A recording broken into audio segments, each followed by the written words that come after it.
Welcome to the deep dive. We jump into different sources to pull out the key insights and get you up to speed fast. Today, we're looking at something, well, I think we've all been there.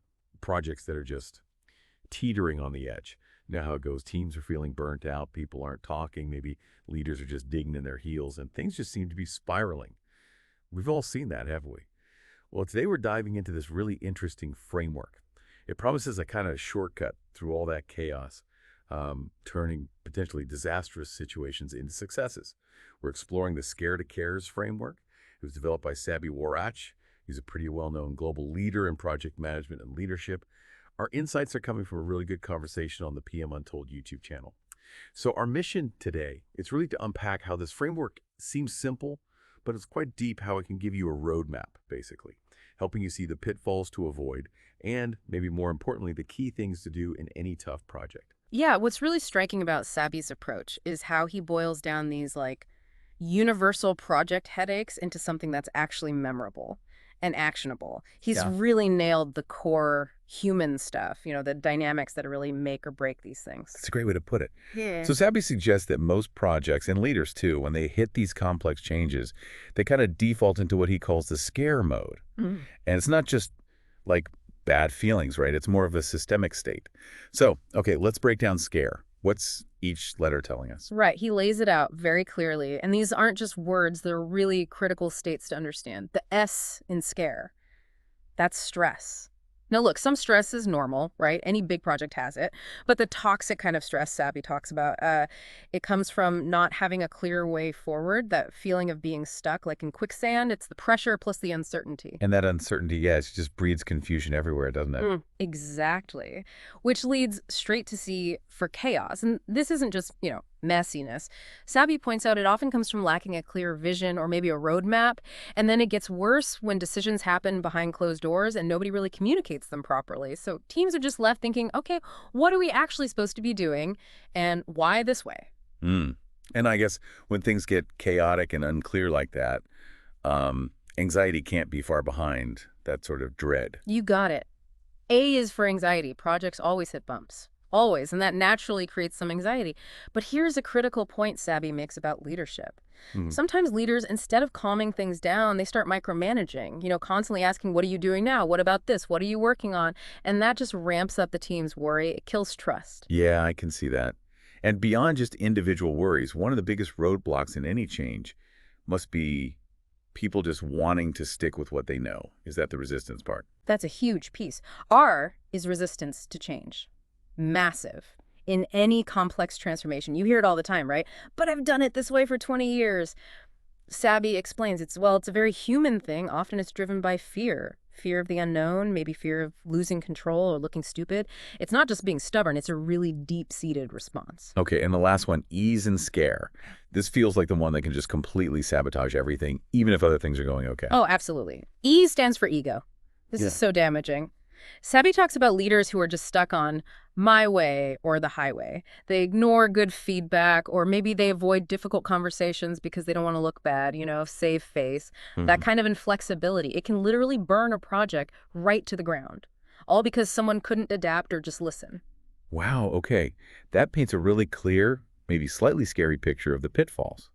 So if we find ourselves or our project stuck in that scare state, how do we deliberately shift? How do we get to the cares approach? Yeah. What does that actually involve? Right. The shift to cares is all about intentional actions, empowering actions that directly counter each part of scare. So the first C in cares is communicate. Sabi really hammers this home. For project managers, communication is job number one, period. And it means effective, consistent communication to everyone, sponsors, your team, the customers, everyone. He also stresses organizational change management here because, as he puts it, organizations don't change, people do. And if you look at the stats, they're pretty sobering. Something like 84% of complex transformations fail. 84%. Wow. Yeah. And get this, 92% of those failures, people issues. And over half, 52%, are specifically down to communication breakdown. That's incredible. So where do leaders most often go wrong with the people issues bit? Is it purely the communication, or is it deeper, like cultural things? Well, it's often tangled together, but communication, or lack of it, is often the symptom you see first. Saby's framework kind of suggests leaders miss the mark because they don't really get to the root of people's fears, or they fail to create that transparent environment where it's okay to talk about problems. So the breakdown isn't just about, not sending enough emails. It's about targeted, empathetic communication that actually addresses what individuals are worried about, why they might be resisting. This is where real organizational change management comes in, the stuff that often gets skipped, looking at who's affected, making specific plans to talk to them about their concerns, addressing those people issues head on within the project itself. Okay, that really deepens what communicate means here. It's not just broadcasting information. But even with great communication, stuff happens, right? Unexpected problems crop up. Yeah. How does the framework help navigate those curveballs? Good question. That takes us to A for adapt. You absolutely need to manage risks well. This means having a really strong risk register, not just a list you make once, but something you actively use to track dependencies, triggers, and a solid risk management plan. So you can figure out potential issues before they hit and have some responses planned out. It lets you be agile, basically, instead of just constantly putting out fires. Right, being proactive rather than reactive. And then there's the whole human connection side of things. That feels so important in any team effort. Absolutely vital. R is for relationships. Saby really stresses this. Building and, importantly, nurturing effective relationships with your team, sponsors, stakeholders, customers. That's the bedrock. That's the foundation for a successful transformation. These connections build the trust and collaboration you need to get through the rough patches. It's what makes adapting actually possible. Yeah, that makes sense. And I can see how if you have those strong relationships, trusting your team becomes more natural instead of feeling like you have to watch over their shoulder all the time. Exactly. That's the E in CARES. Empower. Leaders need to step back from micromanaging. Trust your team. Empower them. Give them the autonomy they need to actually deliver. It sends a huge message, right, that you have confidence in them, in their abilities, and it lets the team really take ownership, maybe even find better ways to do things. Okay. And the final piece, S. This seems crucial for the leader, especially when things really hit the fan. For sure. S is stay calm. This is just fundamentally important for a leader. Even if inside you're thinking, oh my God, this is a disaster, you need to project calmness, reassurance. Like Saby says, you might not know it's going to be okay, but you have to project that it will be. Your calm demeanor is what guides the team through that uncertainty. It stops the panic spreading. It's such a practical framework, really elegant in its simplicity. What was the spark for it? What made Saby create this? Well, his motivation really came from seeing so many projects just fail. Often because leaders were overlooking these really basic human elements we've been talking about. He realized that sometimes when you're deep in the weeds of a project, you miss the obvious stuff. So he wanted a framework that wasn't, super academic or complicated, something common sense, relatable, something that would just stick in the mind, as he put it. The idea was to give leaders a lens, a perspective, to help them shift their thinking away from fear and towards a proactive, positive engagement. He's clear that some stress in a project is healthy, it's necessary even, but the framework is really designed to dial down that overall scare factor, turn it into productive energy instead. That makes total sense. So given how practical it is, does this scare to cares thing replace existing PM methods? Like the stuff from PMI or other bodies? Yeah, that's a really important question. And Saby is very clear on this. Scare to cares is meant to be a complement. It doesn't replace established methodologies. Think of it like this. The methodologies, like PMIs, they give you the tools, the risk registers, the communication plan templates, specific agile practices, whatever. Scare to cares gives you the how. It's the practical application, the mindset shift you need to actually use those tools effectively to really stand out as a leader. It's about applying the framework to say, okay, we're shifting from scare to cares by how we communicate, how we adapt, how we build these relationships, empower people, and stay calm. It tells you how to wield the tools with more impact. Okay, that distinction is super helpful. Complement, not replacement. Got it. Can you maybe walk us through a real-world example, like where this framework was actually used, maybe in a real crisis situation? Absolutely. Saby actually used this framework himself during a really intense cybersecurity attack he had to manage. And the scare elements were just instantly there everywhere. Huge stress, obviously. Systems were shut down across the board. It was pure chaos. Nobody knew how bad the breach was, if the attackers were still in the system, what happened to the data, just total confusion. And that led to massive anxiety among, well, everyone. The team, staff, everyone was worried because of all the unknowns.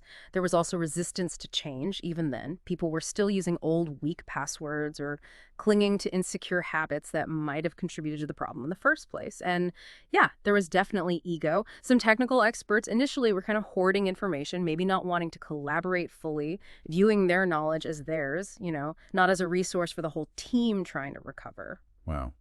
That sounds like an absolute pressure cooker. How did CARES even begin to help in a situation like that? It was the lifeline, really. The team immediately kicked into high gear with communication. Relentless, multi-channel communication, talking to students, faculty, the media, legal teams, often round the clock. They had to adapt priorities constantly. It wasn't just get the biggest system back online first. It was about prioritizing based on what stakeholders needed most urgently, what the legal requirements were. Really dynamic. Relationships proved absolutely critical. Saby talked about how important pre-existing connections were, like with the FBI.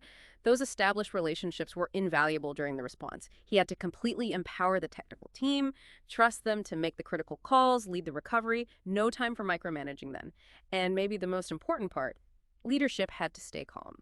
If the leaders had panicked, the whole organization would have just imploded. It would have made recovery almost impossible. So yeah, that example really shows how the framework isn't just theoretical. It's a practical roadmap, even when everything's hitting the fan. It helped turn what could have been total disaster into a managed, albeit stressful, recovery. That really hammers it home. So how does this directly help someone in a leadership role? What does it tell a leader specifically to do, or maybe not do, to be more effective? Well, Scared to Cares basically gives leaders a checklist, right? It helps them pinpoint the actions they need to lean into the care stuff and the behaviors they absolutely need to avoid the things that just make scare worse. It teaches that leaders should never create chaos. Your job is to bring clarity, help the team stay composed, don't add to the team's anxiety by micromanaging, build trust instead. When you hit resistance to change, you need to tackle it head on, clearly explain the why, and crucially, explain what's in it for them. How does this change actually benefit the person resisting? And maybe the biggest one, leaders have got to check their ego at the door.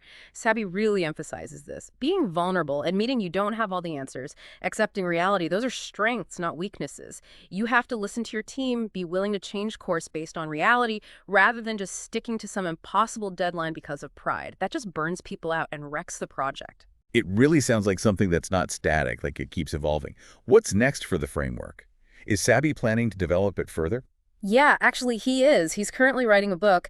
The idea is to provide much more in-depth tools and strategies for each part of CARES, to really flesh out the how. For instance, just as an example, when he talks about building effective relationships, the R in CARES, he shares another handy acronym, GET T. Get T. Okay, tell us more about that one. So G stands for gratitude. And this starts with being grateful for yourself, acknowledging your own efforts, but then extending that daily.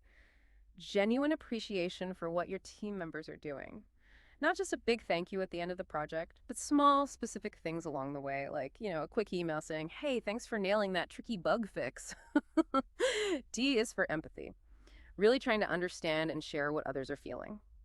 Maybe it means just listening, really listening without jumping in. When someone's talking about a challenge they're facing, trying to see it from their perspective. And T is for trust. Saby highlights that trust is built on three things: reliability, competence, and integrity.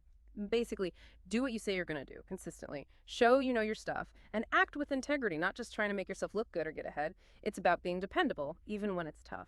So these kinds of deeper dives, like GET for relationships, will give people really actionable steps for each part of the CARES framework in the book. That sounds incredibly useful, adding that practical layer. Okay, so for someone listening right now, maybe thinking, I want to try this, what's the key piece of advice Saby gives for starting out? Beyond, don't let things go on autopilot and focus on the people. What's like one concrete thing a new project leader could start doing tomorrow using this? Well, his main starting point is absolutely ditching that idea that a project can run on autopilot. He says that's actually a huge danger sign. It means you're probably disengaged. And he makes a really interesting point about AI now being able to manage a lot of the tools, the plans, maybe even better than humans can. So your focus as a project manager has to shift. It must be on the people side.